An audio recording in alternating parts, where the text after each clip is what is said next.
Hi guys and welcome back to the channel Deepak Yadav Education. Welcome to the daily Hindu news and editorial analysis of 11th of August 2023.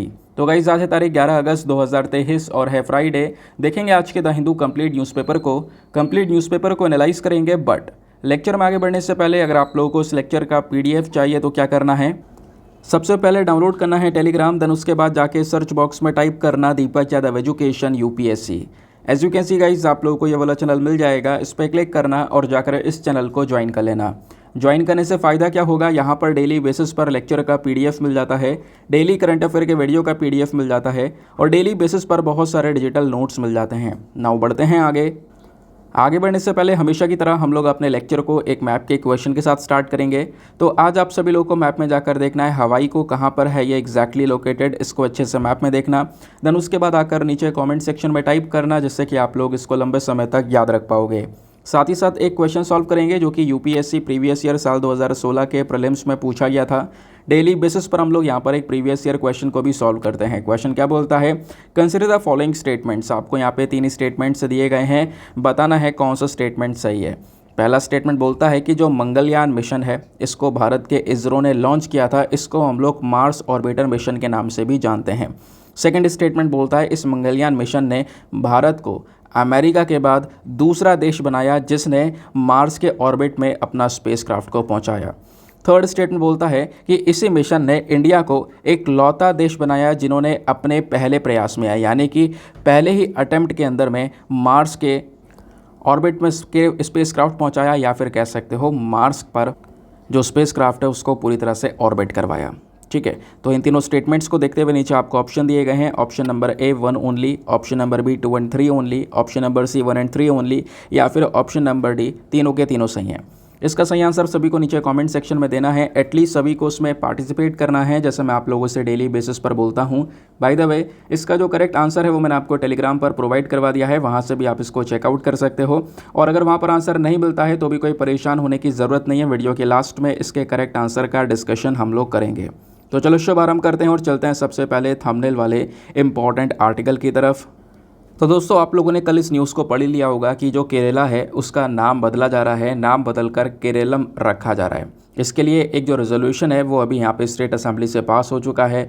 तो वो क्या है पूरा का पूरा process, कैसे यहाँ पर एक स्टेट का नाम बदला जाता है, वो सारी चीज़ें हम लोग यहाँ पर डिस्कस करेंगे। तो ये आर्टिकल हमारे GS पेपर नंबर 2 पॉलिटी के पॉइंट ऑफ व्यू से काफ़ी इंपॉर्टेंट होने वाला है। उससे पहले आप ढेर सारे न्यूज़ आर्टिकल्स अपने स्क्रीन पर देख पा रहे होंगे। इंडियन एक्सप्रेस ने इसको कवर किया एक्सप्लेन सेक्शन पर, उसके अलावा द हिंदू और बाकी सारे इंडिया टुडे, हिंदुस्तान टाइम्स, ये वेरियस न्यूज़ आर्टिकल्स भी आपको यहाँ पे नजर आएंगे। जैसा आप फर्स्ट आर्टिकल में देख भी पा रहे होंगे, Kerala assembly passes resolution to rename state as Keralam. अगर आप लोग इंडिया का मैप देखते हो तो इंडिया के मैप में जस्ट बिल्कुल सदर्न साइड में बिल्कुल साउथ में आपको यहाँ पर केरला देखने को मिलेगा। केरला कुछ इस प्रकार से यहाँ पे नज़र आता है, ये पूरा का पूरा स्टेट आपको देखने को मिल जाता है। सबसे ऊपर केरला में आपको कसारकोड देखने को मिलेगा और बिल्कुल लास्ट में सदर्न साइड में आपको थिरुवनंतपुरम देखने को मिल जाता है। और बराबर में ही तमिलनाडु है जो कि केरला के साथ में बाउंड्री को शेयर करता है, और एक बड़ी बाउंड्री कर्नाटका भी ऊपर की साइड में शेयर करता है केरला से। ये स्टेट्स आपने ध्यान में रखने हैं। और केरला के जस्ट इधर वेस्टर्न साइड में अगर आप देखते हो तो यहाँ पे लक्षद्वीप आइलैंड्स भी आपको यहाँ पे नज़र आ जाएंगे। अब हम पूरे मैटर को समझते हैं कि एग्जैक्टली चल क्या रहा है। तो केरला असेंबली ने वेडनेसडे में एक रेजोल्यूशन पास किया है और उस रेजोल्यूशन के अंदर में मांग ये की है कि ये जो नाम है केरला का, ये जो वर्ड है केरला, आज के समय पर ये इंग्लिश वर्ड है। अब चाहते ये हैं केरला की सरकार कि ये नाम चेंज करके केरलम कर दिया जाए। तो संविधान के अंदर में जो वर्ड केरला लिखा हुआ है इसको चेंज करके केरलम कर दिया जाए। जैसे एक समय पर आपको पता होगा ओडिशा ऐसे बोल देते हैं हम ओडिशा को, तो ये भी यहाँ पर चेंज हुआ था। चेंज होने के बाद में तो इसको कर दिया गया था ओडिशा। ठीक है, जो ये लास्ट नाम अभी तक जो चेंज हुआ है, स्पेलिंग में जो चेंजेस हुए हैं वो ओडिशा ही है। ओडिशा की स्पेलिंग में लास्ट बार चेंज हुआ था, ओडिशा से इसको ओडिशा किया गया था। अभी मैं आपको बताऊंगा संविधान में क्या क्या प्रोविजंस है, कौन से आर्टिकल में लिखा हुआ है कि किस तरीके से नाम को चेंज किया जा सकता है। तो केरला में जो ये रिजोल्यूशन मूव किया गया, वहाँ के चीफ मिनिस्टर जो पिनराई विजयन हैं, इन्होंने यहाँ पे इसको कह सकते हो काफ़ी सारी और भी पार्टीज़ के साथ में मिलकर जो है इसको पूरी तरह से पास किया, सबकी सहमति के साथ में। इस रेजोल्यूशन के अंदर में बोला गया कि स्टेट जो केरला है, ये जो नाम है ना, इसका केरलम ही होना चाहिए, क्योंकि केरला के अंदर में जो भाषा बोली जाती है मलयालम में केरला को केरलम ही बोला जाता है। अब यहाँ पर इस भाषा के ऊपर क्यों जोर दिया जा रहा है? क्योंकि जो केरला राज्य है ये बना ही भाषा के आधार पे था। आपको पता होगा कई सारे स्टेट्स भाषा के आधार पर यानी कि बेसिस ऑफ लैंग्वेज पर बने हैं। ठीक है, तो केरला स्टेट बना था 1 नवंबर 1956 में, लेकिन ये कैसे बना था? भाषा के आधार पर। और भाषा कौन सी है? मलयालम। मलयालम में ये लोग केरला नहीं केरलम बोलते हैं, तो इस वजह से यहाँ पे इस रेजोल्यूशन में मेंशन किया गया है कि इसका नाम एग्जैक्टली केरलम ही होना चाहिए। तो असेंबली ने यहाँ पे हमारी केंद्र सरकार से बोला है कि फटाफट कुछ ना कुछ स्टेप्स लो और जो आर्टिकल 3 है हमारे संविधान का, अनुच्छेद नंबर 3 जो है हमारे संविधान का, उसमें फटाफट जो नाम है केरला का वो चेंज करो और केरलम कर दो, क्योंकि आर्टिकल 3 का ही यूज़ किया जाता है अगर आपको स्टेट के अंदर कुछ चेंजेस करना है। वो अभी आर्टिकल थोड़ी देर में आपको बताऊँगा। अगर आप लोग थोड़ा सा इतिहास देखते हो ना केरला का, तो एक समय पर ये सारी की सारी जो टेरिटरीज़ हैं, जैसे ये केरला का स्टेट है, ये सब टेरिटरीज एक समय पर अलग अलग हुआ करती थी। अलग अलग कहने का मतलब है ये अलग अलग यूनिट्स में बटा करती थी, ये पोर्शन अलग, ये पोर्शन अलग, ये पोर्शन अलग। इवन देश की आज़ादी तक भी ये मतलब सिचुएशन ऐसी थी, क्योंकि काफ़ी सारे प्रिंसली स्टेट्स आपको यहाँ पे देखने को मिला करते थे। फॉर एग्जाम्पल त्रवणकोर का नाम आपने सुना होगा, तो त्रवणकोर, कोची, मालाबार, ये अलग अलग यहाँ पर कह सकते हो रीजन हुआ करते थे। तो एग्जैक्टली होता क्या है, साल 1920 में 1920 के अंदर में कह सकते हो केरला मूवमेंट चला। सब लोग साथ में इकट्ठे हुए, जो मलयालम बोलने वाले लोग थे उन्होंने यहाँ पर डिमांड की एक सेपरेट स्टेट की, कि हम मलयालम बोलने वाले लोग सभी जगह पर हैं, हमें एक अलग से यहाँ पर स्टेट चाहिए। इस प्रकार की जो डिमांड है वो 1920s में उठनी स्टार्ट हो गई थी, क्योंकि यहाँ पे जो मलयालम स्पीकिंग वाले पर्सन थे वो कहीं ना कहीं कह सकते हो उनके ऊपर रूल चल रहा था अलग अलग राजाओं का, अलग अलग कह सकते हो जो ये प्रिंसली स्टेट्स थे उनका। तो इन्होंने डिसाइड किया हम साथ में आएंगे और साथ में मिलकर जो हम मलयालम बोल रहे हैं हमारी भाषा के आधार पर एक पूरे के पूरे राज्य को बनाएंगे। तो जितने भी केरलाइट्स हैं जो कि सेम भाषा बोलते हैं, कॉमन कल्चर ट्रेडिशन है उनका, ये सब साथ में इकट्ठे हो गए। उन्होंने देखा कि हमारा इतिहास सेम है, रिचुअल सेम है, कस्टम सेम है, ये सब कुछ यहाँ पर देखते हुए इन सब के अंदर में यूनिफिकेशन आया, सब आपस में इंटीग्रेट हो गए। इंटीग्रेट होकर ये जो डिमांड है ये काफ़ी ज़्यादा मजबूत हो गई कि हमें एक अलग से पर्टिकुलर स्टेट चाहिए जो कि भाषा के आधार पर होगा, मलयालम बोलने वाले लोग साथ में उसमें रहने वाले हैं। वैसे आप देखोगे आज के समय पर सभी रिलीजन के लोग केरला में रहते हैं। तो 1920 में ये मांग उठ गई। अब क्या होता है, कुछ समय बाद देश आज़ाद हो जाता है 1947 के अंदर में। 1947 के बाद क्या होता है, ये जो अलग अलग प्रिंसली स्टेट थे जो उसकी मैंने आपको बताए, जैसे कि यहाँ पर त्रवणकोर हो गया, उसके अलावा कोची हो गया, मालाबार कोस्ट हो गया, इस प्रकार से जो अलग अलग ये प्रिंसली स्टेट्स हुआ करते थे इन सबको मर्ज कर दिया गया। मर्ज कर दिया गया मतलब इन सबको साथ में ले आए, इकट्ठा जोड़ दिया गया। लेकिन 1 जुलाई 1949 को ध्यान रखना, 1 जुलाई 1949 की स्पेशली अगर हम बात करते हैं तो उस समय पर केवल 2 अलग अलग यानी त्रवणकोर और कोची ये आपस में इंटीग्रेट हुए थे, ये आपस में मिल गए थे। और त्रवणकोर और कोची जैसे ही मिल गए तो इससे क्या बन गया था, इससे बन गया था त्रवणकोर कोचिंग स्टेट, त्रवणकोर कोचिन स्टेट। और फिर उसके बाद जब ये डिसाइड कर लिया गया कि हम पूरे स्टेट को रीऑर्गेनाइज करेंगे भाषा के आधार पर, तो इसके लिए स्टेट रीऑर्गेनाइजेशन कमीशन बना। आपको पता है हमारी केंद्र सरकार का ये कमीशन था, और इसी कमीशन ने रेकमेंड किया कि जैसे भाषा के आधार पर स्टेट की मांग की जा रही है, ये कमीशन बनाया गया और इस कमीशन ने बोला कि हमारे पास में एक स्टेट ऑफ केरला भी एग्जैक्टली होना चाहिए।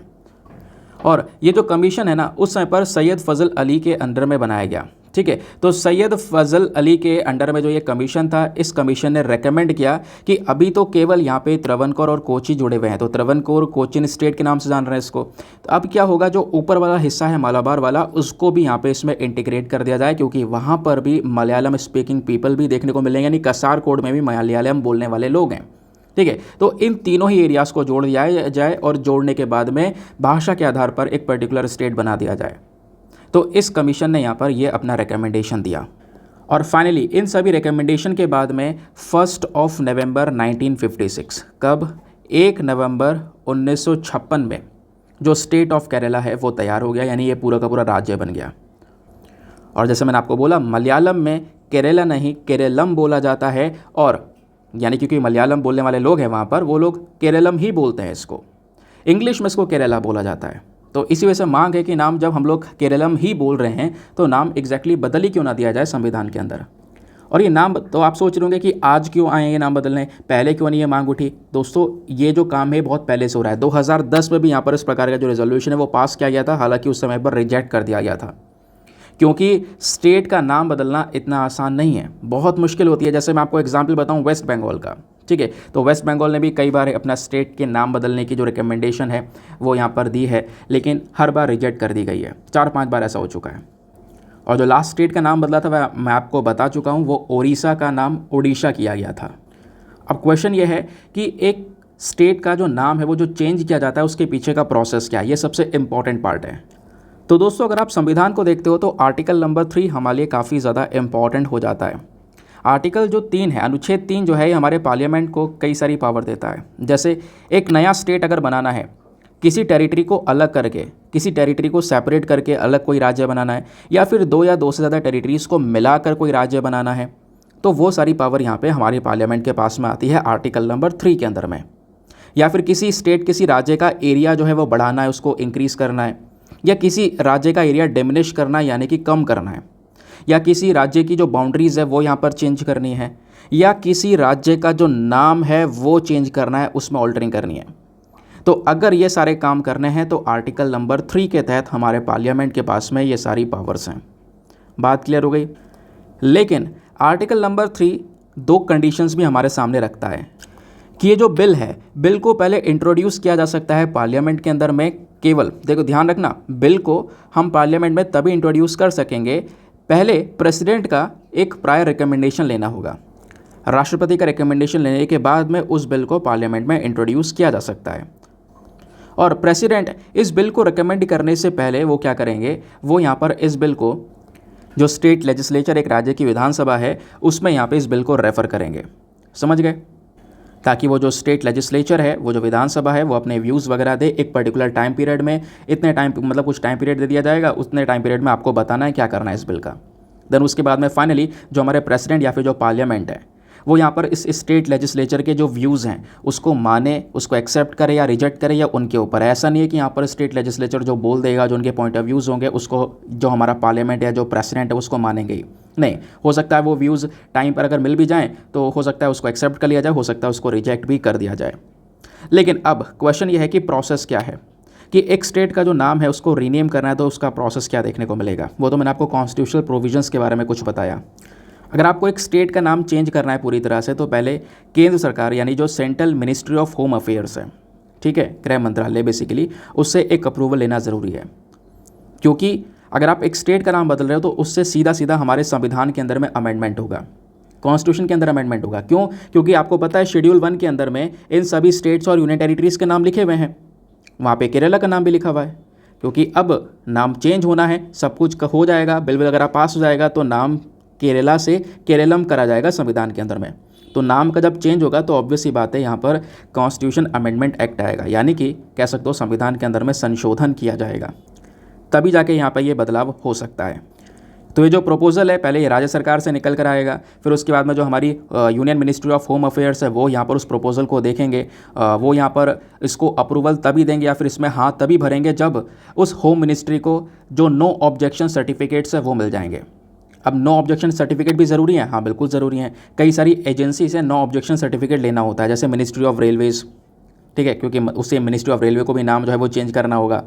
Intelligence bureau, department of post हो गया, सर्वे ऑफ इंडिया हो गया, रजिस्ट्रार जनरल ऑफ इंडिया हो गया, इन सब से यहाँ पे नो ऑब्जेक्शन सर्टिफिकेट लेगा मिनिस्ट्री ऑफ होम अफेयर, तब जाके यहाँ पे अपना जो अप्रूवल है, अपना जो कंसेंट है वो देगा। और मान लो ये सारी की सारी चीज़ें पास हो जाती हैं, सारे प्रपोजल एक्सेप्ट हो जाते हैं, तो ये जो रेजोल्यूशन है इसको एज अ बिल के फॉर्म में पार्लियामेंट में इंट्रोड्यूस करेंगे और ये एक लॉ बनेगा और एक राज्य का जो नाम है बाद में वो चेंज हो जाएगा। समझ गए? बाकी दोस्तों ये जो अभी पूरा का पूरा मैंने आपको बताया था ना, केरला कैसे बना है भाषा के आधार पर, है ना, त्रावणकोर, कोचीन पहले मर्ज हुए, फिर बाद में कुछ और एरिया मर्ज हुआ, वो सारी चीज़ें मैंने आपको लिखित में यहाँ पे प्रोवाइड करवा दी हैं, तो आप लोग इसको PDF से डाउनलोड कर सकते हो। वैसे तो मैं एक्सप्लेन कर ही चुका हूँ थोड़ी देर पहले, वही चीज़ें रिपीटेड यहाँ पर लिखी हुई हैं। now आते हैं नेक्स्ट आर्टिकल की तरफ। लेकिन दोस्तों अगले आर्टिकल पर बढ़ने से पहले एक छोटी सी इन्फॉर्मेशन, अगर आप लोग पेड ग्रुप्स को ज्वाइन करना चाहते हो तो एक अच्छा मौका है, आप पेड ग्रुप को ज्वाइन कर सकते हो। और इस पेड ग्रुप के अंदर में डेली करंट नोट्स PDFs वगैरह आपको प्रोवाइड करवाए जाते हैं। फॉर एग्जांपल अभी हमने एक आर्टिकल डिस्कस किया केरला के जो नाम चेंज हो रहा है उसको लेकर, उसमें कुछ बैकग्राउंड डेटा मैंने आपको प्रोवाइड करवाया। वो बैकग्राउंड डेटा एग्जाम के लिए बहुत इंपॉर्टेंट है, वहीं से क्वेश्चन बनने के चांसेस होते हैं। अब हर एक आर्टिकल में मैं ऐसा काम करता हूँ, आपको काफ़ी सारा बैकग्राउंड डेटा देने की मेरी कोशिश होती है ताकि आपके पास में कुछ नोट्स तैयार हो जाएं, आपको कुछ लिखने की ज़रूरत ना पड़े यहाँ पे न्यूज़पेपर से, या फिर बैठ के नोट्स बनाने की आवश्यकता ना पड़े। उसका सारा का सारा PDF फॉर्म में मटेरियल मिल जाता है इस ग्रुप के अंदर में, और वो मटेरियल प्रिंटेबल है, आप उसको प्रिंट आउट कर सकते हो। दूसरी चीज़, अगर प्रिंट आउट करना नहीं चाहते हो तो सीधा ग्रुप में भी एडेड है वो कंटेंट है, आप वहाँ से भी सीधा सीधा पढ़ सकते हो। ठीक है, बाकी इस ग्रुप को ज्वाइन करने का जो प्रोसेस है वो आसान है, और उस प्रोसेस से भी यहाँ पे कम अमाउंट आपको देखने को मिलेगा। मतलब 499 रुपीज़ में आपको लाइफ टाइम का एक्सेस मिलता है। आपने केवल वन टाइम इन्वेस्टमेंट करना है, 499 रुपीज़ का ग्रुप में ऐड किया जाएगा। वहाँ के सारे जो बेनिफिट्स आपको मिलते रहेंगे, इन फ्यूचर जो भी चीज़ें ऐड होती चली जाएंगी वो सब आपको इतने ही अमाउंट में मिलता चले जाएगा। बाकी अगर आप लोग चाहते हो इसको ज्वाइन करना तो व्हाट्सएप पर जाना है, एक नंबर आपको दिया गया है 8534873368।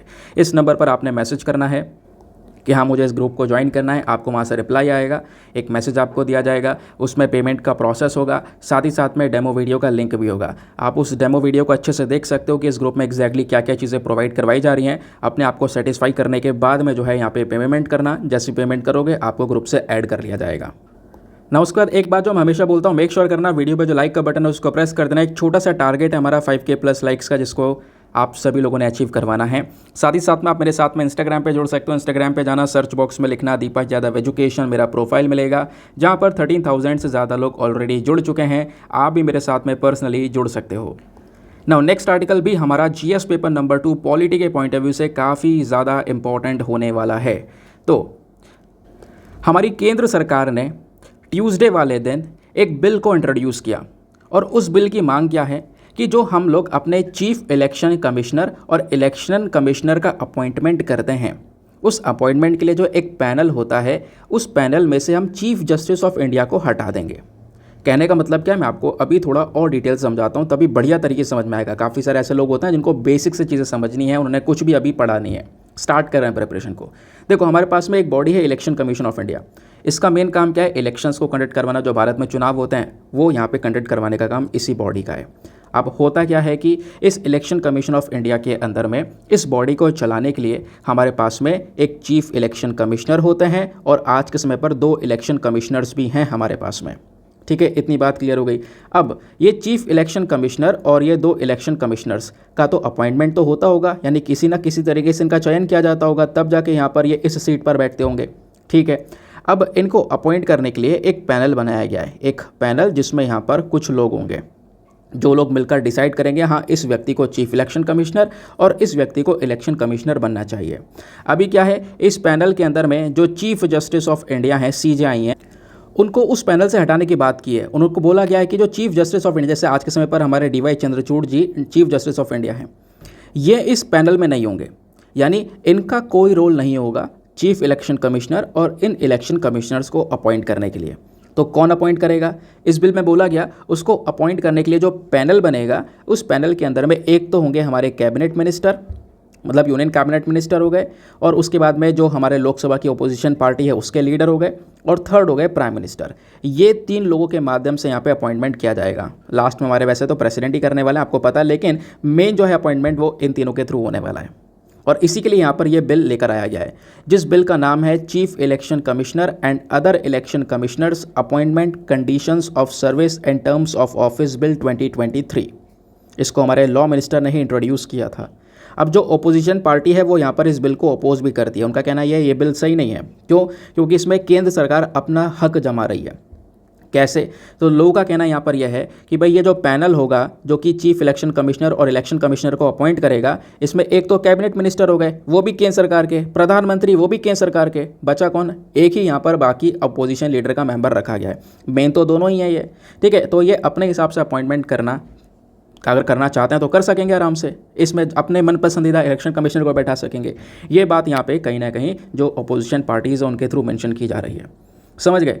तो ये यहाँ पे पूरा का पूरा डिस्कशन निकल कर आया ना। ये तो आर्टिकल समझ लिया आपने, लेकिन अभी काफ़ी सारी चीज़ें ऐसी हैं जो कि आपसे एग्जामिनेशन में पूछी जा सकती हैं, जो आपने अपनी किताब से लिंक करके पढ़नी है। ये तो करंट अफेयर हो गया। आप पॉलिटी की किताब उठाओ, उसमें इलेक्शन कमीशन ऑफ इंडिया पढ़ने चले जाओ। नहीं जाना है कोई बात नहीं, यहाँ पर मैं आपको बताने वाला हूँ इन सभी चीज़ों के बारे में। तो इलेक्शन कमीशन ऑफ इंडिया एक ऑटोनोमस कॉन्स्टिट्यूशनल अथॉरिटी है, एक ऐसी बॉडी जो कि काफ़ी सारे डिसीजंस खुद से लेती है, ठीक है। और हमारी यूनियन गवर्नमेंट पर यानी केंद्र सरकार के और राज्य सरकार के जो इलेक्शंस होते हैं उन इलेक्शंस को कंडक्ट करवाने की जो जिम्मेदारी है वो इसी इलेक्शन कमीशन ऑफ इंडिया के पास में देखने को मिलती है। इस इलेक्शन कमीशन ऑफ इंडिया को बनाया गया था, जो कॉन्स्टिट्यूशन है हमारा, ठीक है, 25 जनवरी 1950 को हम लोगों ने प्रॉपरली तैयार किया। उसी दौरान संविधान के साथ साथ यहाँ पर इस इलेक्शन कमीशन ऑफ इंडिया को भी बनाया गया था। इसका जो मेन हेडक्वार्टर है वो न्यू दिल्ली के अंदर में है। उसके साथ बताया ये जा रहा है, देखो अब ये 2 पॉइंट ना बहुत इंपॉर्टेंट है, यहीं से सीधा क्वेश्चन बन सकता है और यहीं पर हम गलती कर सकते हैं। पूछा यह जा सकता है कि इलेक्शन कमीशन ऑफ इंडिया किस किस के इलेक्शन को कंडक्ट करवाता है। क्या देश में सभी elections election commission of India he conduct करता है? ऐसा नहीं है। Lok Sabha, Rajya Sabha, state legislative assemblies जो हमारे विधानसभा वगैरह है, उसके अलावा यहाँ पे प्रेसिडेंट का ऑफिस, वाइस प्रेसिडेंट, ये जितने भी नाम मैंने लिए हैं, Lok Sabha, Rajya Sabha, state legislative assembly, office of president, vice president in the country, इन सभी के इलेक्शंस तो election commission of India conduct करवाता है। इन सभी के इलेक्शंस ईसीआई के हाथ में हैं। लेकिन जो हमारे पंचायत और म्यूनिसिपैलिटीज़ के जो राज्य के अंदर में इलेक्शंस होते हैं, इसके लिए अलग से स्टेट के लेवल का इलेक्शन कमीशन बनता है। सेपरेट स्टेट इलेक्शन कमीशन होता है वो, ठीक है, ये ध्यान में रखना है। तो ये जो जिम्मेदारी है पंचायत और म्यूनिसिपैलिटीज़ के इलेक्शन की, वो स्टेट इलेक्शन कमीशन के पास में। बाकी यहाँ पर Lok Sabha, Rajya Sabha, state legislative assemblies, president, vice president of the country हमारे इलेक्शन कमीशन ऑफ इंडिया के हाथ में। बार बार रिपीट कर रहा हूँ क्योंकि इससे दिमाग में बैठ जाएगा। अब संविधान के प्रोविजंस क्या हैं? देखो पार्ट 15 के अंदर में आर्टिकल नंबर 324 से लेकर आर्टिकल नंबर 329 तक हमारे भारतीय संविधान के अंदर में मेंशन किया गया है इलेक्शंस को लेकर और इलेक्शन कमीशंस को लेकर। समझ गए? अब इलेक्शन कमीशन ऑफ इंडिया का स्ट्रक्चर क्या होता है, मतलब ये जो बॉडी है जो इलेक्शन कंडक्ट करवा रही है, इसमें कौन कौन होता है? इसमें एक तो होता है इलेक्शन कमिश्नर, लेकिन ये एक इलेक्शन कमिश्नर हुआ करते थे। हुआ क्या कि इसी एक्ट के अंदर में अमेंडमेंट कर दिया गया। इलेक्शन कमिश्नर अमेंडमेंट एक्ट आया 1989 के अंदर में। उसके बाद यहाँ पर इसको मल्टी मेंबर बॉडी बना दिया गया। यानी एक समय था कि केवल एक ही इलेक्शन कमिश्नर पूरी बॉडी को संभाल लिया करता था, लेकिन बाद में इसमें चेंज करके इसको मल्टी मेंबर बॉडी बनाया। काफ़ी सारे मेंबर्स हैं। कितने मेंबर्स हैं स्पेशली? तो इसमें एक तो होते हैं हमारे चीफ इलेक्शन कमिश्नर और बाकी होते हैं इलेक्शन कमिश्नर्स। समझ गए? और एग्जैक्टली अगर आप लोग देखोगे तो आज के समय में एक तो हमारे चीफ इलेक्शन कमिश्नर हैं और 2 इलेक्शन कमिश्नर्स यहाँ पे देखने को मिलते हैं। ठीक है, बात क्लियर हो गई। अब आते हैं आगे।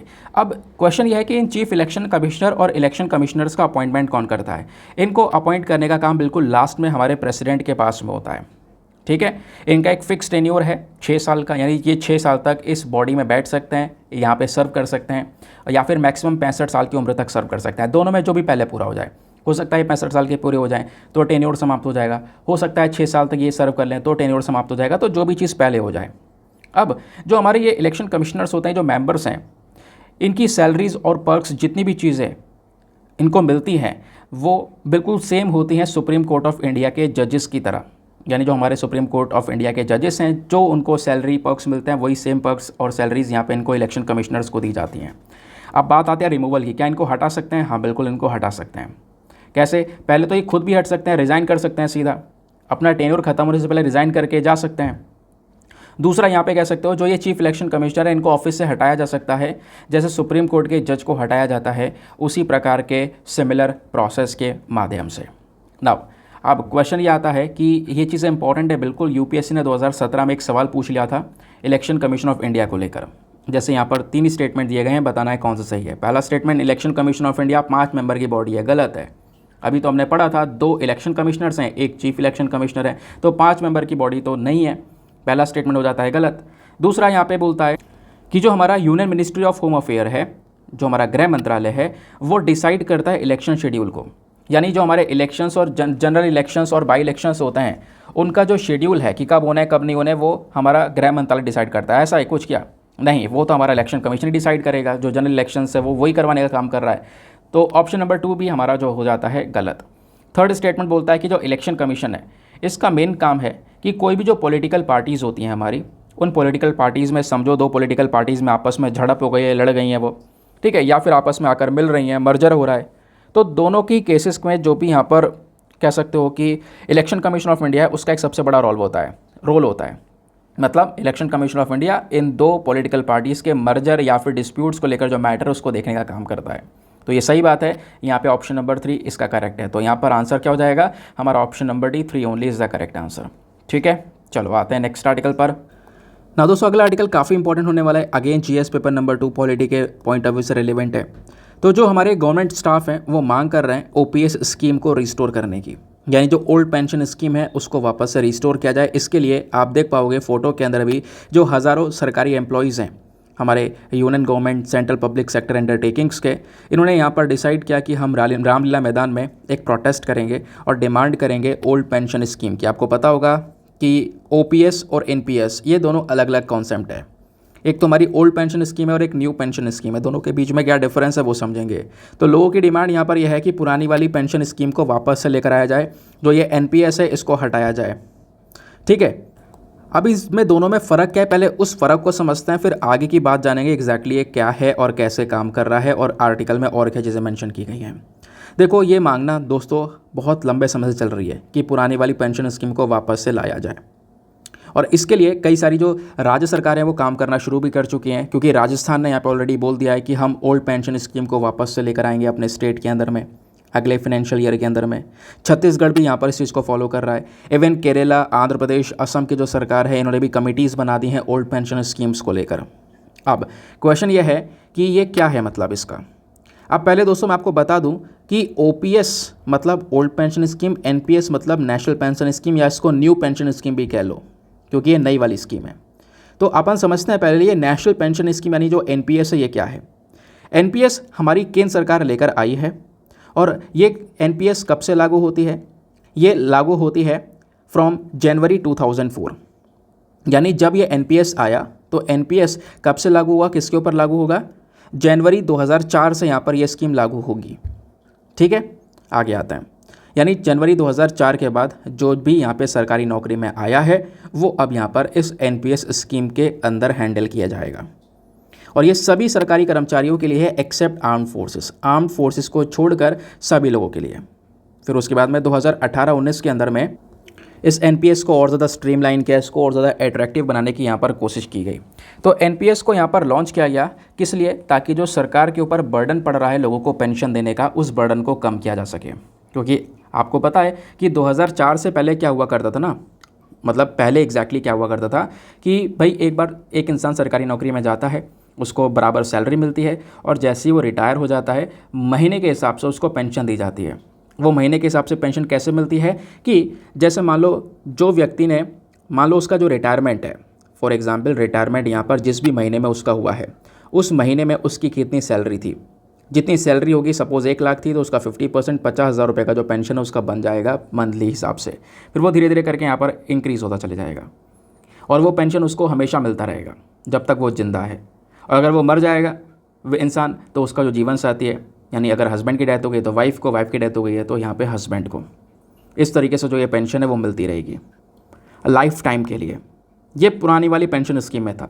सरकार ने देखा इसका जो बर्डन है हमारे ऊपर बहुत बड़ा है। इवन जो बहुत सारे इकोनॉमिस्ट हैं उन्होंने रिसर्चेस करके ये बताया कि सरकार के ऊपर बर्डन बहुत ज़्यादा है, क्योंकि भारत में कह सकते हो जो एवरेज रेट चल रहा है एक इंसान की लाइफ का वो लगभग 80 ईयर्स तक है, 80 साल तक इंसान जीवित है, और कई सारे 80 साल से ऊपर जीते हैं। और 80 साल तक यहाँ पर मान लो 60 साल में रिटायरमेंट होना, 80 साल तक पेंशन देना, और उसके बाद भी यहाँ पर किसी एक की डेथ होती है, कोई एक बचता है तो उनके जीवन साथी को भी लगातार पेंशन प्रोवाइड करवाना। इससे सरकार के ऊपर बहुत सारी यहाँ पर कह सकते हो बर्डन इंक्रीज़ हो गया।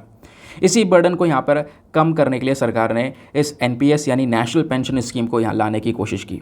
एनपीएस क्या बोलता है, एनपीएस ये बोलता है कि जितने भी सरकारी कर्मचारी हैं उनसे जो उनको सैलरी दी जा रही है मंथली बेसिस पर सरकारी नौकरी के अंदर में, उनकी सैलरी में से कुछ अमाउंट काटा जाएगा, यानी वही लोग अपनी सैलरी में से कंट्रीब्यूशन करवाएंगे, और जितना पैसा यहाँ पे काटा जाएगा सरकार भी उतना सा उधर से कंट्रीब्यूट करेगी, है ना। कंट्रीब्यूशन करने के बाद में जो भी पैसा उनका इकट्ठा होता चले जाएगा पेंशन अकाउंट के अंदर में, और जब एट द लास्ट उनका रिटायरमेंट होगा तो जो भी पैसा इकट्ठा हुआ है वो पैसा यहाँ पे उनको दे दिया जाएगा।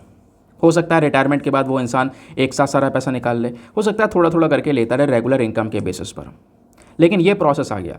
पहले ऐसा नहीं था, पहले यहाँ पर किसी की सैलरी भी नहीं काटी जा रही है, सैलरी प्रॉपर मिल रही है, रिटायरमेंट के बाद उनको पेंशन अलग मिल रही है। लेकिन नई पेंशन स्कीम के अंदर में क्या हो गया कि यहाँ पर ये चीज़ें उल्टी कर दी गई कि भाई अब यहाँ पे सैलरी में से कंट्रीब्यूशन करेंगे वो लोग, और उसके बाद एट द लास्ट रिटायरमेंट के बाद में क्या होगा, वही पैसा जो इकट्ठा हुआ है वो यहाँ पे उनको दे दिया जाएगा।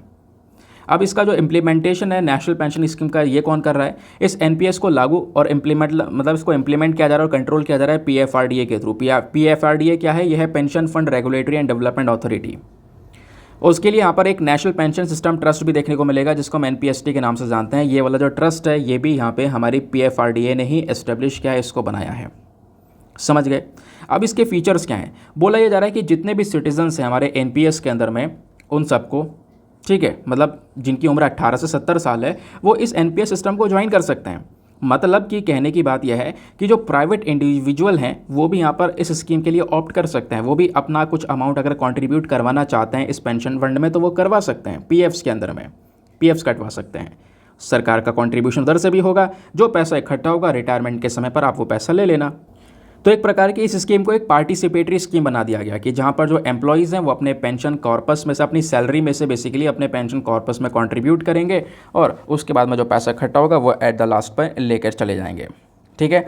रिटायरमेंट के समय पर जो भी पैसा इकट्ठा होता है पेंशन कॉर्पस में, उसका 60% वो विड्रॉ कर सकते हैं और जो 60% विड्रॉ करेंगे वो टैक्स फ्री है, उसके ऊपर कोई टैक्स नहीं कटेगा। बाकी 40% के ऊपर यहाँ पे टैक्स लागू किया जा सकता है। ये हमारी नेशनल पेंशन स्कीम है नई वाली। अब पुरानी वाली में क्या था, वैसे मैं आपको मेनली बता ही चुका हूँ। पुरानी वाली लाइफ लॉन्ग स्कीम थी, लाइफ लॉन्ग इनकम दी जाएगी रिटायरमेंट के बाद में, यानी जो आखिरी सैलरी जो इंसान ने उठाई है उसी आखिरी सैलरी का 50% दिया जाएगा और लाइफ टाइम मिलेगा।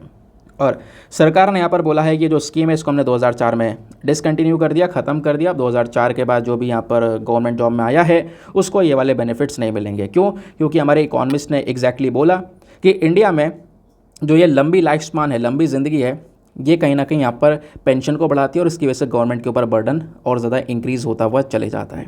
ठीक है, आई होप आपको ये बहुत अच्छे से बात क्लियर हो चुकी है ओपीएस और एनपीएस के बीच में क्या डिफरेंस है। आगे आते हैं नेक्स्ट आर्टिकल पर। नव अगला article GS paper number 2 international relations के पॉइंट ऑफ व्यू से काफ़ी ज़्यादा इंपॉर्टेंट होने वाला है। श्रीलंका पिछले साल काफ़ी ज़्यादा न्यूज़ में बना रहा है। वेरियस रीजंस की वजह से इनकी इकॉनमी काफ़ी ज़्यादा डाउन रही। चाइना का काफ़ी बड़ा यहाँ पे दबाव श्रीलंका के ऊपर बन चुका है। इंडिया, जापान, इन सब ने काफ़ी ज़्यादा मदद की है। और उससे भी पहले यहाँ पर श्रीलंका ने क्या किया था, बोला यह जा रहा है कि श्रीलंका के अंदर में एक प्रोजेक्ट बनाने का डिसाइड किया भारत और जापान ने। इंडिया और जापान दोनों ने मिलकर एक मेमोरेंडम ऑफ अंडरस्टैंडिंग को यहाँ पे साइन किया था। और वो मेमोरेंडम ऑफ अंडरस्टैंडिंग किस लिए था कि हम श्रीलंका के अंदर में ईस्ट कंटेनर टर्मिनल बनाएंगे, एक पोर्ट बनाएंगे, एक बंदरगाह डेवलप करेंगे। लेकिन जब बनाने की बारी आई तो श्रीलंका ने वो जो पूरा का पूरा एमओयू था वो कैंसिल कर दिया। बोला नहीं, हम यहाँ पे आपको ये दे नहीं सकते, आप ईस्ट मत बनाओ, वेस्टर्न साइड वाला बना लो, हमें तो ज़रूरत ईस्टर्न साइड वाली थी। श्रीलंका ने यहाँ पर उस पूरे के पूरे मामले को कैंसिल कर दिया।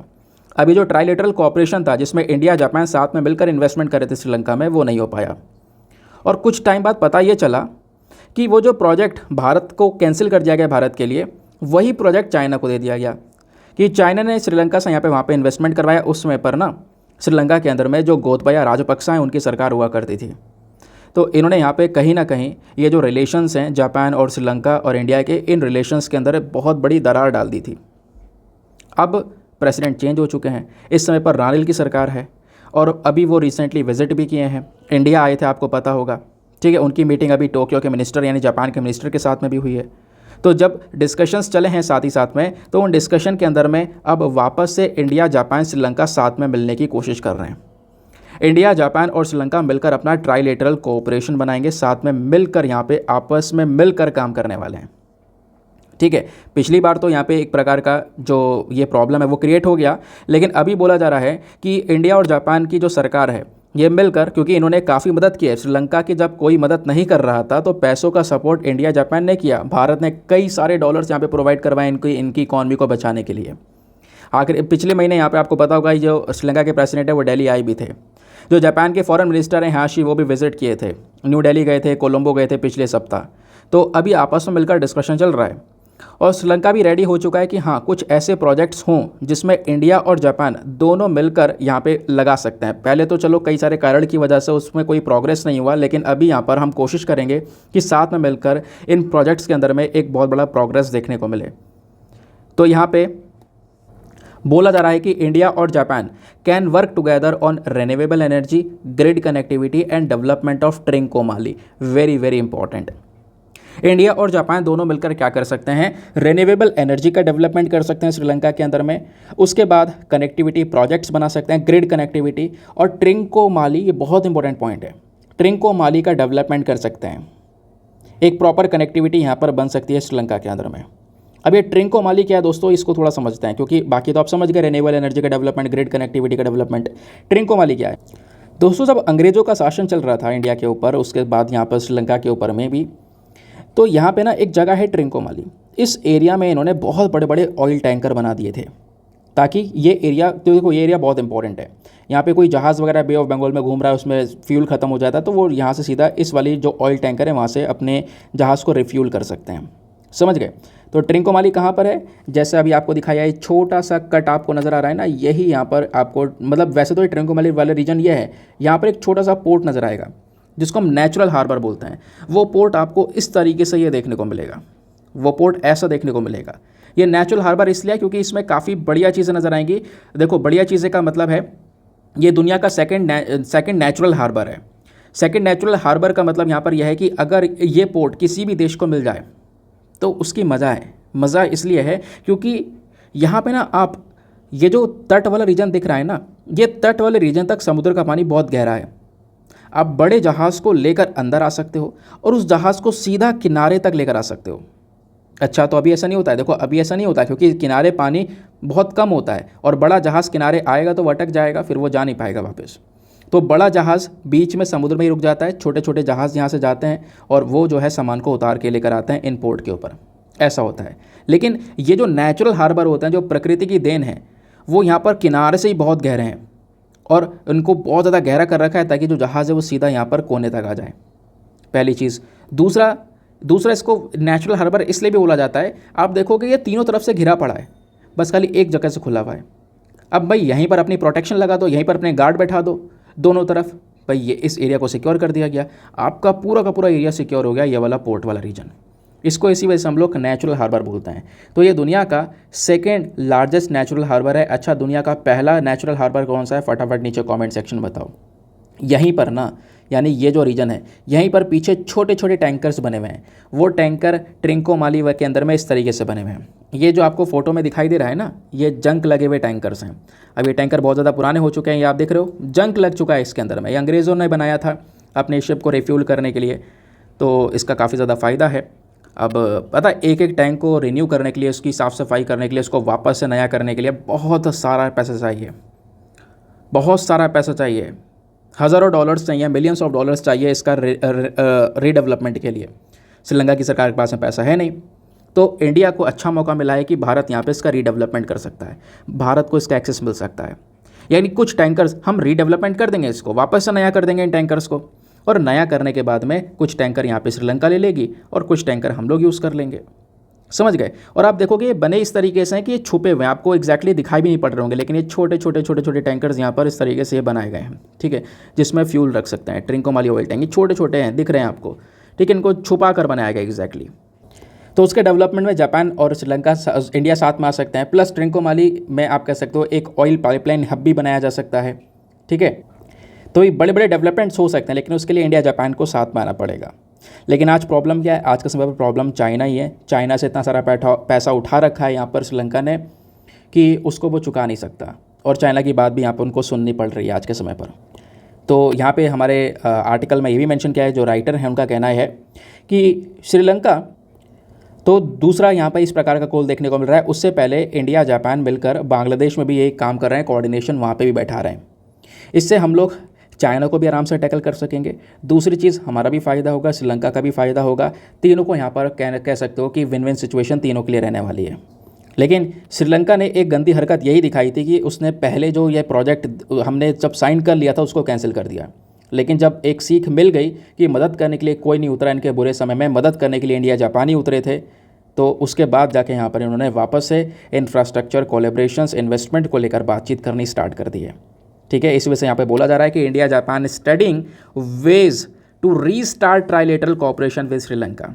अलग अलग तरीके और देखे जा रहे हैं ताकि हम इंडिया, मतलब जो ट्राइलेटरल कोऑपरेशन है श्रीलंका के साथ में, उसको वापस से रीस्टार्ट कर सकें, जो एक समय पर स्टार्ट किया था लेकिन श्रीलंका ने ट्रस्ट तोड़ दिया था। समझ गए, आगे आते हैं।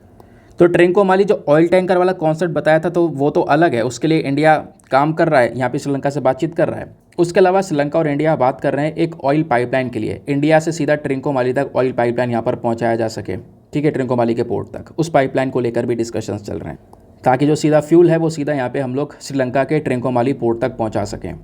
समझ गए? चलो आगे आते हैं। ना अगले आर्टिकल पर आते हैं। नेक्स्ट बिजनेस पेज पर आएंगे। बिजनेस पेज पर हमारे इकोनॉमी के पॉइंट ऑफ व्यू से इंपॉर्टेंट आर्टिकल को देखने को मिलेगा। यहाँ पे एक आर्टिकल है जो बात करता है MPC that is monetary policy committee hold rates lift physical year 24 inflation forecast to 5.4% retains growth view. अब मतलब क्या, मैं आपको समझाता हूँ। आपको पता है कि कुछ महीने बाद मॉनेटरी पॉलिसी कमेटी जो है वो बैठती है। मॉनेटरी पॉलिसी कमेटी का मेन काम क्या है? जो रेपो रेट है, रेपो रेट बढ़ेगा घटेगा उसको डिसाइड करना, जो इन्फ्लेशन है, जो महंगाई है उसको कंट्रोल करने का ये काम करता है। तो अभी ट्रिंकोमाली बोल रहा हूँ मॉनेटरी पॉलिसी कमेटी की बैठक हुई और उस मॉनेटरी पॉलिसी कमेटी ने यहाँ पर जो रेपो रेट है उसको अनचेंज रखा, यानी जो 6.5% का रेपो रेट चल रहा था वो रेपो रेट अभी भी रहेगा। पहला क्वेश्चन दोस्तों, रेपो रेट होता क्या है? रेपो रेट मतलब होता है, देखो ध्यान से सुनना, हमारे देश में कमर्शियल बैंक्स हैं और इधर सेंट्रल बैंक्स हैं। एक सेकेंड को सही से बना लेते हैं। इधर हो गए कमर्शियल बैंक और इधर हो गया सेंट्रल बैंक। सेंट्रल बैंक को रिप्रेजेंट करते हैं आरबीआई से, रिजर्व बैंक ऑफ इंडिया, क्योंकि हमारे देश का सेंट्रल बैंक है। अब होता क्या है, रेपो रेट क्या है? रेपो रेट ये है कि कमर्शियल बैंक जब रिजर्व बैंक ऑफ इंडिया से पैसा बोरो करता है, हमारी जो बैंक्स हैं रिजर्व बैंक ऑफ इंडिया से मनी को बोरो करेंगी। अब बोरो करेंगे तो ऑब्वियस सी बात है रिटर्न भी करेंगी, और रिटर्न करेंगी आरबीआई को देंगी वापस से पैसा। तो क्या आरबीआई क्या फालतू में बैठा है? उसको भी तो कुछ कमाई करनी है ना।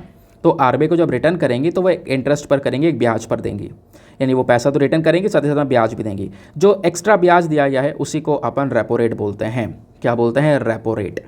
और अगर वो रेपो रेट बढ़ा दिया जाए तो इससे क्या होता है, मार्केट के अंदर में जो हमारे ब्याज वगैरह हैं, ईएमआई वगैरह है, वो बढ़ जाती है। क्यों? इसका असर सीधा मार्केट में पड़ता है। सपोज़ आरबीआई अगर आज रेपो रेट को ये अनचेंज ना करके, क्योंकि अभी 6.5% पहले भी चल रहा था, अभी भी 6.5% रखा गया है। सपोज़ अगर ये बढ़ा देता रेपो रेट अब की बार आरबीआई, तो बढ़ाने से क्या होता है, मार्केट में जो लोन्स वगैरह है वो महंगे हो जाते हैं। क्यों? क्योंकि कमर्शियल बैंक को अब ज़्यादा पैसा देना होता आरबीआई को, क्योंकि जो ब्याज दिया जा रहा है अब ये रेट बढ़ा देता तो कमर्शियल बैंक को ज़्यादा ब्याज यहाँ पर देना पड़ता। अब कमर्शियल बैंक अपनी जेब से तो देगी नहीं पैसा, तो क्या करेगी? आपसे पैसा निकालेगी। तो जो आपने लोन उठा रखे हैं आपके इंटरेस्ट बढ़ जाएंगे, लोन महंगा कर देगी वो, ठीक है, आपसे ज़्यादा ब्याज लेगी ताकि आरबीआई को पैसा दिया जा सके। समझ गए? तो ये है वह। खैर अभी कोई बदलाव नहीं किया गया रेपो रेट के अंदर में, वो एग्जैक्टली यहाँ पर समझाया गया है। उसके अलावा मॉनेटरी पॉलिसी कमेटी ने भारत की जो जीडीपी ग्रोथ बताई है 2023-24 के अंदर में, वो 6.5% के आसपास मेंशन की जा रही है कि 2023-24 के अंदर में 6.5% के आसपास की रियल जीडीपी ग्रोथ हमारी होने वाली है। और दूसरी चीज़ यहाँ पे मेंशन किया जा रहा है कि जो इन्फ्लेशन है, जो महंगाई है, रिटेल इन्फ्लेशन, ये भी थोड़ा सा बढ़ सकता है। इसको भी यहाँ पे 30 बेसिस पॉइंट से इंक्रीज़ कर दिया है, 5.4% तक यहाँ पर इसको पहुँचा दिया है। ये एग्जैक्टली यहाँ पर मेंशन किया गया।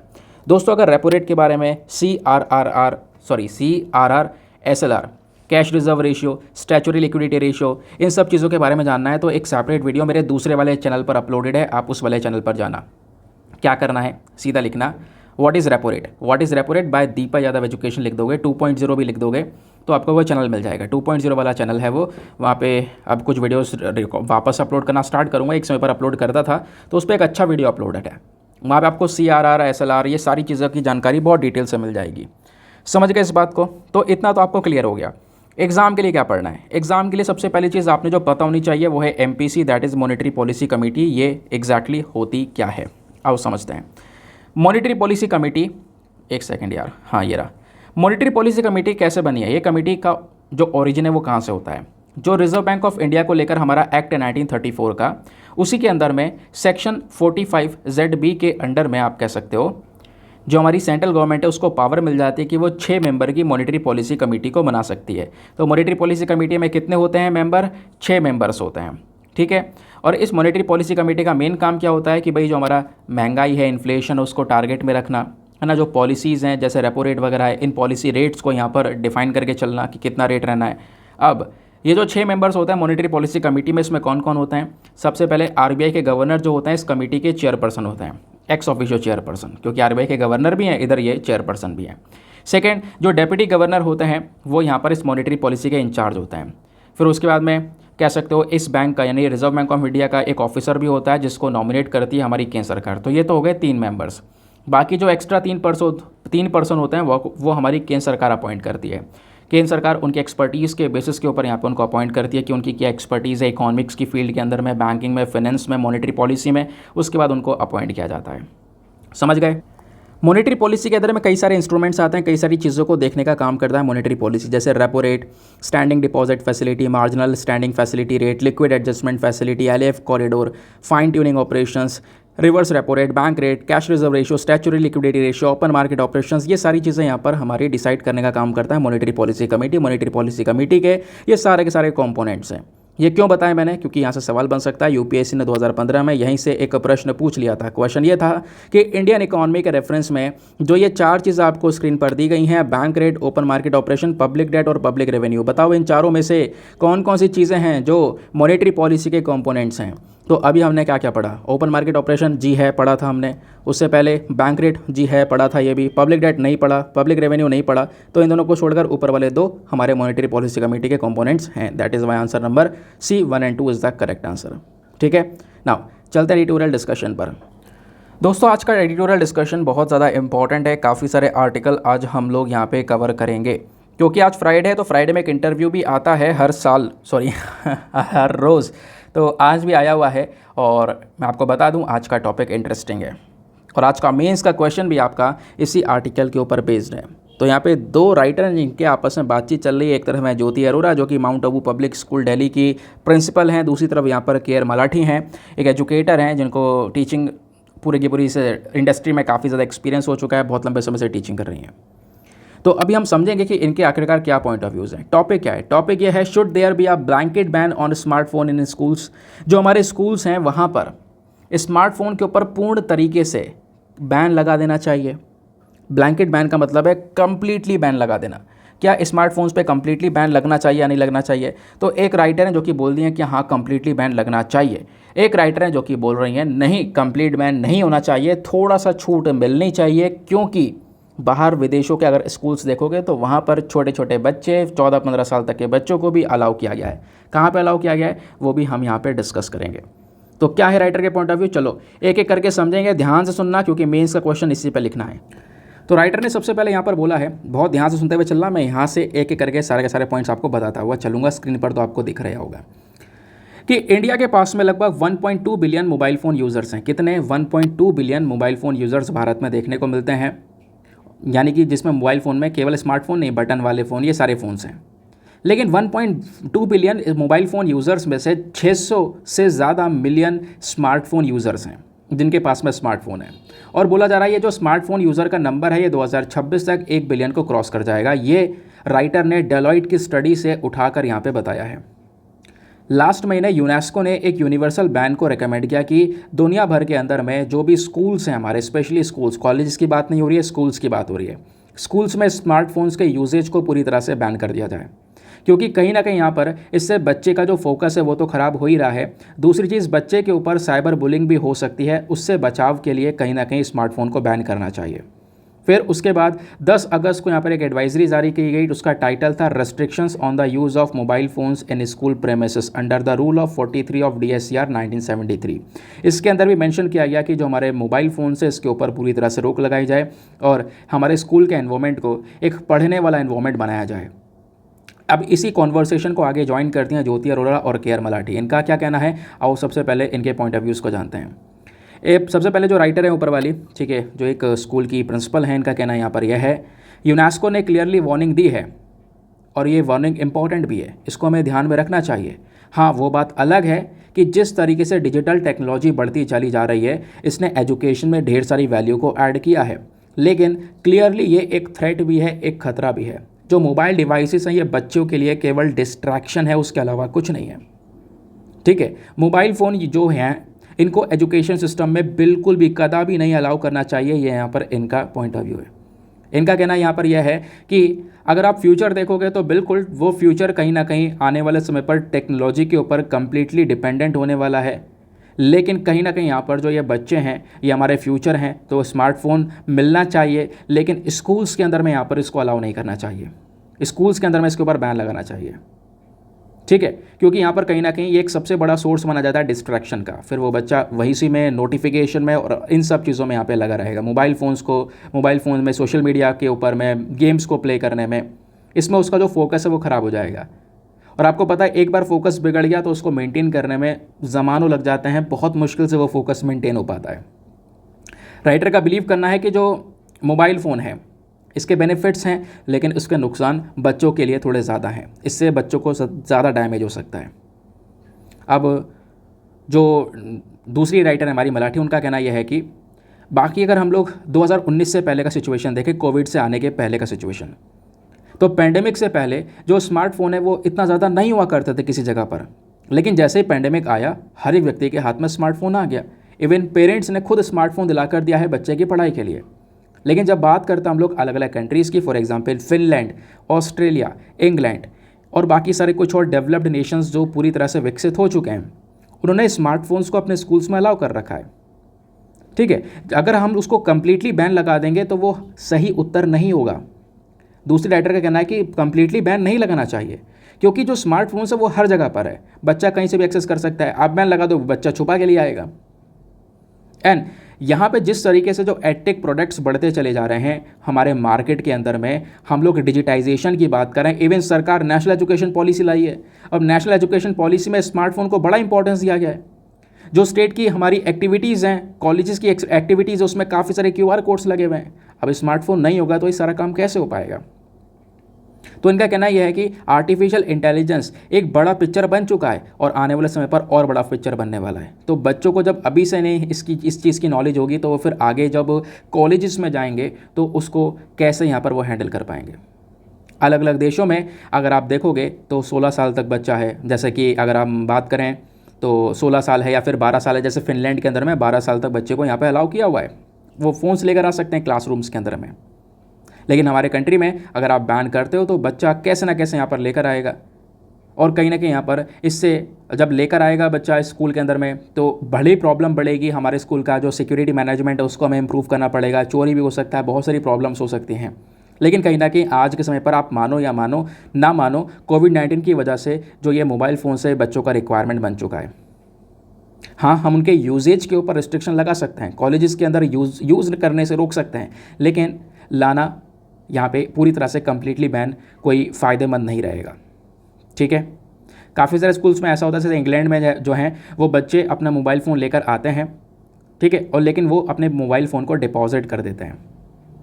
ऐसे ही ऑस्ट्रेलिया के पास में भी पहले कोई रिस्ट्रिक्शंस नहीं थे, कोविड-19 से पहले कोई रिस्ट्रिक्शन नहीं था, लेकिन कोविड-19 के बाद जब स्मार्टफोन बहुत ज़्यादा बढ़ गया तो उन्होंने भी रिस्ट्रिक्शंस लगाने स्टार्ट कर दिए कि आप कैंपस के अंदर में स्मार्टफोन ला तो सकते हो, लेकिन उसके यूजेज के ऊपर कुछ रिस्ट्रिक्शंस, इससे बच्चे का फोकस ही बना रहेगा। लेकिन आप पूरा बैन लगा दोगे तो इससे कहीं ना कहीं यहाँ पर प्रॉब्लम्स क्रिएट होनी स्टार्ट हो जाएंगी। अब दूसरे राइटर का कहना यहाँ पर यह है कि ठीक है, अगर आप घर में देखोगे तो घर में भी जो बच्चा है ना वो भी यहाँ पर स्मार्टफोन को यूज़ कर रहा है। अगर बच्चा सेफ़ मैनर में यूज़ कर रहा है, पेरेंट्स के अंडर में यहाँ पर उसका यूज़ कर रहा है तो ठीक है। लेकिन लंदन स्कूल ऑफ इकोनॉमिक्स ने एक रिसर्च कंडक्ट किया, उस रिसर्च में ये बताया है कि मोबाइल फ़ोन ना चलाने के पॉजिटिव इफ़ेक्ट्स हमारी ब्रेन के ऊपर में थोड़े से ज़्यादा हैं। ठीक है, क्योंकि अगर मोबाइल फ़ोन यूज़ नहीं करते हैं, क्योंकि मोबाइल फ़ोन कहीं ना कहीं एक इंसान का नेचर को एडिक्टिव बना सकता है, हमें कह सकते हो लत लग सकती है फ़ोन की, है ना, और चाहिए जैसे आज के समय पर हो ही रहा है एग्जैक्टली। और कभी भी, क्योंकि जो मोबाइल फ़ोन से, इससे देखो ये बात तो सही है कि हमारा कंसंट्रेशन ख़राब हो गया है। एक समय पर केवल लोग बुक्स पढ़ा करते थे, आज बुक्स पढ़ना बहुत मुश्किल है। आप किताब के आगे बैठ जाओगे कुछ ही देर में बोर हो जाओगे, कुछ पन्नों बाद। हो सकता है किसी का कंसंट्रेशन लेवल थोड़ा और अपर लेवल का हो तो वो थोड़े ज़्यादा पेजेस पढ़ लेगा लेकिन बोर हो जाएगा। लेकिन मोबाइल फ़ोन में आप कितना ही यूज़ कर लो, आप घंटे घंटे निकल जाते हैं। आप टाइम देखोगे, हाँ यार किस तरीके से 1 से 2 घंटा, 2 से 3 घंटा हो चुका है मोबाइल फ़ोन यूज़ करते करते, टाइम का कुछ पता नहीं चला। तो ये और क्या है? तो राइटर का कहना यहाँ पर यही है, इससे बच्चे का सोशल स्किल, कंसंट्रेशन स्किल, दूसरे के सामने अपने पॉइंट ऑफ व्यूज़ को एक्सप्रेस करने का तरीका, कॉन्फिडेंस लेवल, दूसरे फेस टू फेस या कह सकते हो बातचीत करने का तरीका, ये सब कुछ कमज़ोर हो जाता है, बच्चे में एंजाइटी आने लगती है। तो कहीं ना कहीं यहाँ पर हमें इसके ऊपर थोड़ा सा फोकस करना चाहिए। जबकि दूसरी राइटर बोलती हैं कि ठीक है, हाँ इस बात से, यानी कि दूसरी राइटर जो बोलती हैं इस बात से वो अग्री करती हैं कि हाँ बच्चे में ये प्रॉब्लम्स हो सकती हैं। लेकिन हम लोग एक टफ टाइम को फेस कर रहे हैं मोबाइल फ़ोन्स को लेकर। हाँ बिल्कुल, इससे स्लीप के अंदर डिस्ट्रैक्शन आया है, कई सारी रिपोर्ट्स बताती हैं कि लोगों की स्लीप ख़राब हुई है, एडिक्शन लेवल्स थोड़े ज़्यादा हो चुके हैं। लेकिन फिर भी ये राइटर बोल रही हैं कि कम्प्लीटली बैन लगाना थोड़ा सा ज़्यादा रेयर हो जाएगा। इसका एक इफ़ेक्टिव तरीका यह है कि आप अपने बिहेवियर को सुधारो। ये मोबाइल फ़ोन तो रहेगा, जो ये चीज़ें हैं वो सब रहेंगी। अब देखो, दुनिया में गंदी चीज़ें भी हैं, बुरी चीज़ें भी हैं, लेकिन हमें क्या करना है, अपने बिहेवियर को मेंटेन करके चलना है ना। ये दिक्कत, अगर आप गंदी चीज़ों को अपना रहे हो, आपका बिहेवियरल इशू है, समझ गए। अपने आप को कंट्रोल करना भी यहाँ पर एक चीज़ होती है, तो उसके ऊपर फोकस करना ज़रूरी है, ऐसा यहाँ पर राइटर ने मेंशन किया।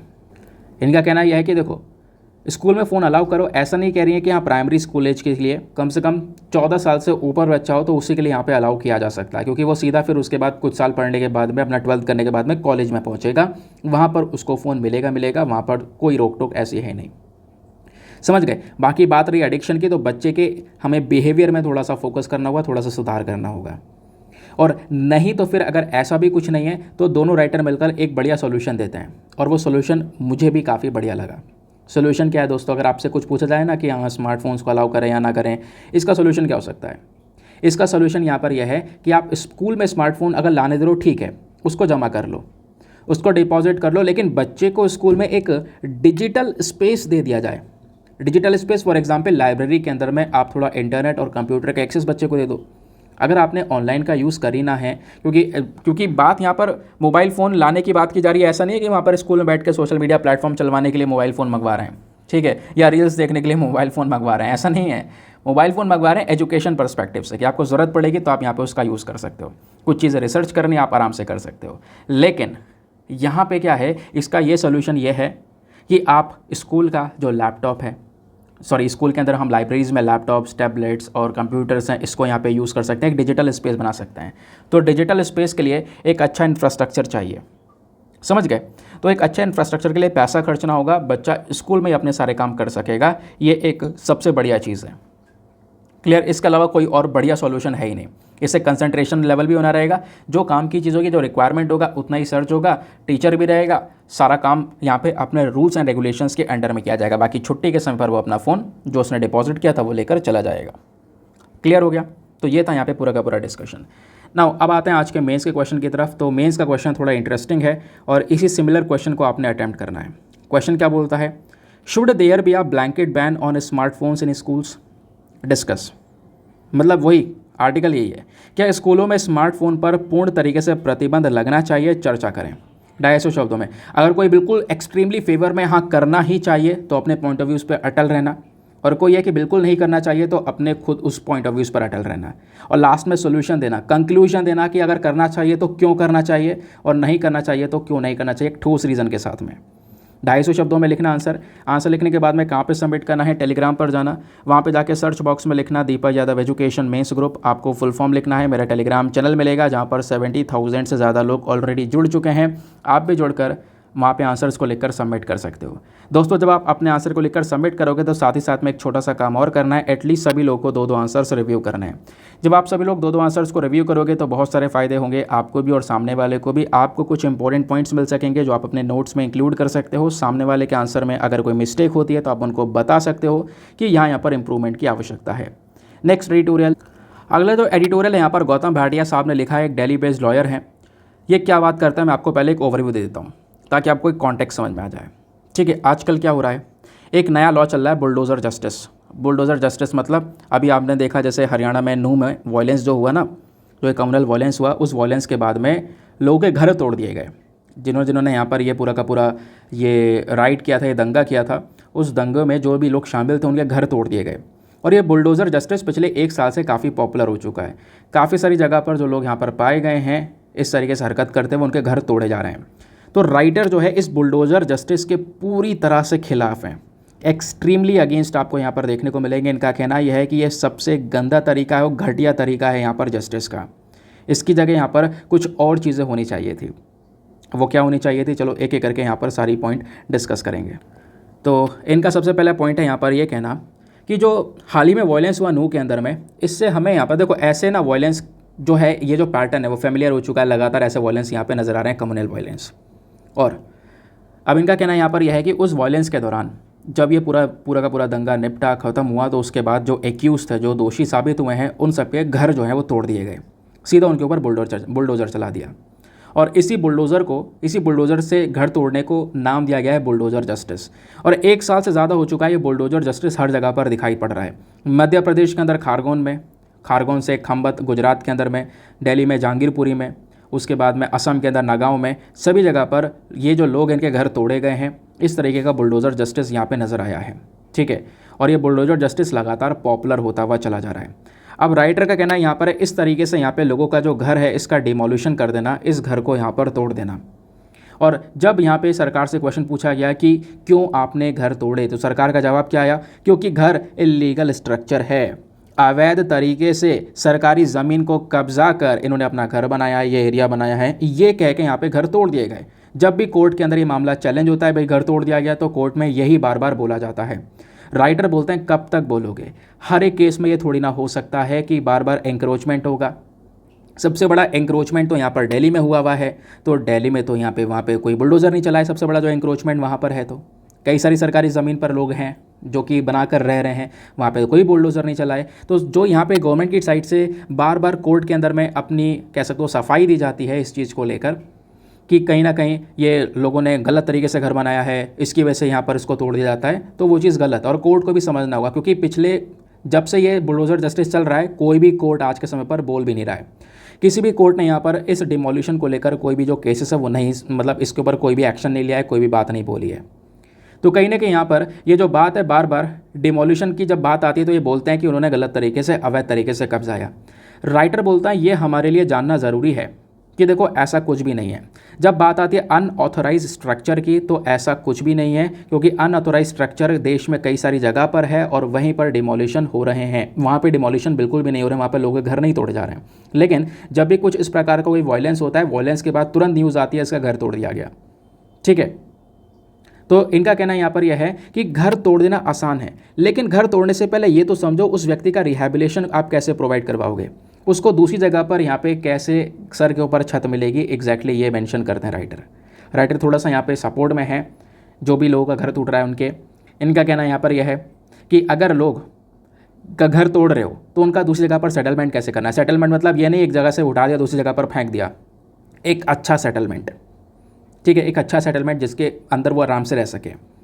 तो बेसिक पर्पस जो इंश्योर करने का काम है, ऐसा नहीं है कि केवल अपने, मतलब राज्य का ये काम नहीं होना चाहिए कि अपने ही लोगों को, अपने ही नागरिकों को होमलेस बना दो, उनका जो घर है वो तोड़ दो, बेघर कर दो उनको। अगर ऐसा हो रहा है तो कहीं ना कहीं वो जो सोसाइटी है वो एक अनसिविलाइज सोसाइटी कहलाएगी, ऐसा इनका कहना है। इनका कहना यहाँ पर यह है कि ये आजकल जो डिमोलिशन हो रहा है वो इंस्टेंट डिमोलिशंस हो रहे हैं। इंस्टेंट मतलब तुरंत यहाँ पे कोई कह सकते हो दंगा हुआ, तुरंत ऑर्डर आया और तुरंत उसी दिन सेम डे पर ही डिमोलिशन कर दिया गया, सेम डे पर ही यहाँ पर घर तोड़ दिए गए। और पिछले साल भी कुछ इस प्रकार की चीज़ें यहाँ पर देखने को मिली थी। तो कहीं ना कहीं यहाँ पर जो डिमोलिशन तुरंत ही कर दिया जा रहा है, तुरंत ही घर तोड़ दिए जा रहे हैं, इसमें थोड़ा सा गैप तो होना चाहिए था। गैप मतलब कि जो एक अपराधी है उसको गिल्ट, उसको यहाँ पर पछतावा तो थोड़ा सा होने दो। लेकिन एंड ऑफ द डे यहाँ पर सभी को पता है कि एग्जैक्टली ये सारी चीज़ें जो हो रही हैं, ऐसा नहीं है कि वो अनऑथराइज स्ट्रक्चर है या फिर किसी ने म्यूनिसिपल लॉ का उल्लंघन किया या फिर किसी ने सरकारी ज़मीन को कब्जा, ऐसा कुछ भी नहीं है। ये क्लियरली मेंशन किया जा रहा है जो आजकल चल रहा है, ये बेसिकली एक पनिशमेंट के तौर पर इसका ट्रीटमेंट दिया जा रहा है। बुलडोज़र जस्टिस बेसिकली एक ट्रीटमेंट के, एक पनिशमेंट के तौर पर दिखाई दे रही है। ठीक है, ये यहाँ पर इनका कहना है। अब ये बोलते हैं कि अगर कोई राज्य सरकार इस तरीके से काम कर रही है, घर तोड़ रही है, तो ये तो कोई जस्टिस नहीं हुआ। इनका कहना है ये तो और ज़्यादा कह सकते हो, ये तो खुद यहाँ पे हिंसा हो गई ना। आप यहाँ पे जस्टिस देने के लिए खुद से अपने खुद के जो लॉ है वो तोड़ रहे हो, एक का घर तोड़कर। और ये पूरी तरह से एविडेंट है, सबूत के तौर पर यहाँ पे कह सकते हो, ये सारी चीज़ें सामने हैं। फैक्ट है कि जब जब ऐसे ओकेजन्स होते हैं और इन्हीं ओकेजन्स पर ही, यानी कि जब जब ऐसे यहाँ पर ओकेजन्स देखने को मिले, जब जब दंगे हुए हैं, उसी के बाद ही यहाँ पर ये डिमोलिशंस के न्यूज़ निकल कर आई है, घर टूटने की यहाँ पे जो खबरें हैं वो निकल कर आई हैं। यहाँ पे कोई भी ऐसी बात इलीगल तरीके से स्ट्रक्चर को कब्जाने की नहीं है। राइटर ये बोलता है कि देखो, ये भी एडमिट करना होगा, पिछले कुछ समय पर हमने उत्तर प्रदेश में भी ऐसे डिमोलिशंस के केसेस देखे हैं और ऐसे केसेस कई सारी जगह पर और भी दिखाई पड़ रहे हैं। लेकिन पहली बार हाई कोर्ट ऑफ पंजाब और हरियाणा ने यहाँ पर इस चीज़ को ऑब्जर्व करते हुए थोड़ी सी आवाज़ उठाई है, और ये पहली बार आवाज़ उठाई गई है। नहीं तो उससे पहले सुप्रीम कोर्ट ने भी इसके बारे में कोई भी मेंशन नहीं किया, कोई भी यहाँ पर आवाज़ नहीं उठाई कि डिमोलिशंस हो रहे हैं तो गलत हैं। राइटर बोलते हैं ये भी देखो कि ये जो लॉजिक है ये थोड़ा सा डेंजरस लॉजिक है। ये लॉजिक बहुत बेकार है कि आप जस्टिस दे रहे हो, बुलडोज़र जस्टिस में।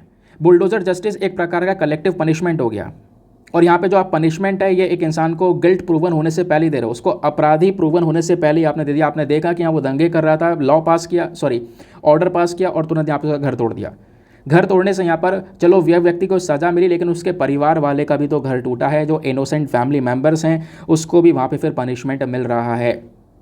तो ये कहीं ना कहीं यहाँ पर कह सकते हो इस प्रकार का एक्शन जो है ये सेटिस्फैक्शन नहीं देता है, इसको बदलने की आवश्यकता है। और सबसे बड़ी प्रॉब्लम इस सभी केसेस पर, यानी कि जैसे जैसे डिमोलिशंस हुए वहाँ पर जुडिशरी का जो साइलेंस है वो जो है वो कहीं ना कहीं हमारे कॉन्स्टिट्यूशन के खिलाफ चले जाता है। इस कॉन्टेक्स्ट में जो हमारे कोर्ट्स हैं, हमारे कोर्ट्स को क्या करना चाहिए, रूल ऑफ लॉ को तैयार करना चाहिए, ठीक है, कुछ नए रूल्स को यहाँ पर लेकर आना चाहिए। सुप्रीम कोर्ट ने भी यहाँ पर एक सिचुएशन देखी है, लेकिन यहाँ पर उन्होंने कोई भी बात नहीं बोली है। बार बार ऐसे ही बोला जाता है कि वो अनऑथोराइज स्ट्रक्चर था, उसी चीज़ को देखकर वो भी टाल दिया जाता है। लेकिन पहली बार हाई कोर्ट ऑफ पंजाब और हरियाणा ने यहाँ पर फर्स्ट टाइम पर कह सकते हो कि एक एक्टिव नोटिस यहाँ पर लेने का काम किया है। बोला है कि जो बुलडोज़र जस्टिस है ये लॉलेस है। तो कहीं ना कहीं यहाँ पर अब जुडिशरी के ऊपर, जो जुडिशरी से जो एक होप है, जो आशा है, वो यहाँ पर दिखाई जा रही है कि कहीं ना कहीं यहाँ पर ये जो बुलडोज़र जस्टिस है इसको लेकर जुडिशरी कुछ ना कुछ करेगी। ठीक है, तो ये हैं यहाँ पे गौतम भाटिया के point of views. I hope मैंने आपको बता दिए हैं अच्छे से, और इसमें आप अपने हिसाब से समझ सकते हो कि क्या सही है क्या गलत है। मेरा काम था आपको एग्जैक्टली इसके बारे में मेंशन करके बताना। आगे आते हैं ना, इसी के साथ में करते हैं हम लोग अपने लेक्चर को एंड, और सबसे पहले अपने प्रीलिम्स वाले क्वेश्चन को देखेंगे। क्वेश्चन ये था कि बताओ 3 स्टेटमेंट दिए गए, इनमें से कौन सा स्टेटमेंट सही है। तो यहाँ पर ऑप्शन नंबर 1, मंगलयान को लॉन्च किया इसरो ने, जिसको मार्स ऑर्बिटर मिशन के नाम से जानते हैं, तो ये बिल्कुल सही है। तो ऑप्शन नंबर सी हमारा करेक्ट है। बाकी दूसरा वाला, क्या यूएसए के बाद भारत दूसरा देश है जो कि मार्स के स्पेस क्राफ्ट, मतलब मार्स में उसके ऑर्बिट तक पहुंचा है, ऐसा कुछ भी नहीं है। कुछ और कंट्रीज़ भी हैं, ठीक है, इंडिया सेकंड कंट्री नहीं है, इस वजह से हमारा सेकंड स्टेटमेंट गलत है। थर्ड स्टेटमेंट बोलता है कि ये कहीं ना कहीं जो ये हमारा मार्स ऑर्बिटर मिशन था, इससे इंडिया पहला देश है जिसने सक्सेसफुली अपने स्पेस क्राफ्ट को मार्स पर ऑर्बिट करवाया, तो और अपने पहले ही प्रयास में, पहली अटैम्प्ट में। तो ये बिल्कुल सही बात है। That is why option number C हमारा सही है, यानी कि पहला वाला और तीसरा वाला स्टेटमेंट सही है, दूसरा वाला गलत है। सी 1 और 3 is the correct answer. Now दोस्तों, इसी के साथ में करते हैं हम लोग अपने इस लेक्चर को समाप्त, और मिलते हैं आप लोगों से अगले वीडियो में। आज के लिए bye bye, have a nice day, thank you and जय हिंद। और जो एक आर्टिकल रह गया था ना आपका स्मॉल मॉड्यूलर वाला, परेशान ना होना, कल भी है दिन, मतलब है दिन, कवर कर लेंगे, छोड़ूंगा नहीं मैं कुछ भी, ठीक है। तो कहीं अभी लोग कमेंट करेंगे सर आपने स्मॉल मॉड्यूलर वाला आर्टिकल नहीं पढ़ा है। मुझे याद है दोस्तों, आज नहीं तो कल कवर कर लेंगे, लेकिन कवर होगा, बिल्कुल भी परेशान ना होना, इतना ट्रस्ट मेरे ऊपर बना के रखो। नाउ मिलते हैं आपसे अगले वीडियो में। आज के लिए bye bye, have a nice day, thank you and जय हिंद।